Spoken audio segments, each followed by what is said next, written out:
Makanta na, Papa. Iyo? Hindi makikita si Papa.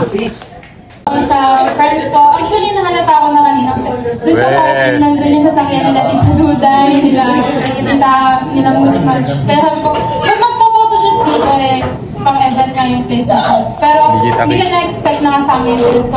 Thank you so much kasi like parang package na siya, may host na, may photographer na lahat.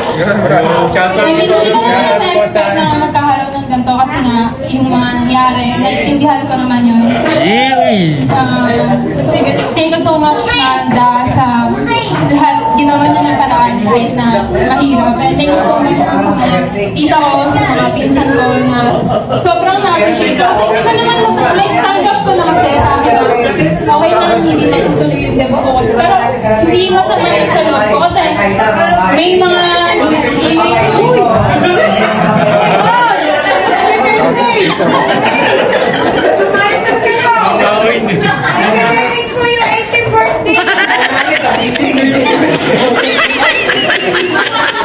tanggap ko naman na sa sarili ko na hindi na talaga matutuloy kasi nga sa mga nangyari. Kaya I'm so grateful and thankful sa lahat sa inyo kasi tinupad niyo yung kahit na akalam ko nang hindi talaga matutuloy. Hindi ko nung una nahalata ako, nang sinta nagpa-practice ang sayo si Johan, tapos si Mama nagpapasin ng mga picture. Nagdanas pa si Mama sa akin once. Si Nona din, video ko lang Mama sabi niya, iyo ako sa picture guys, yun.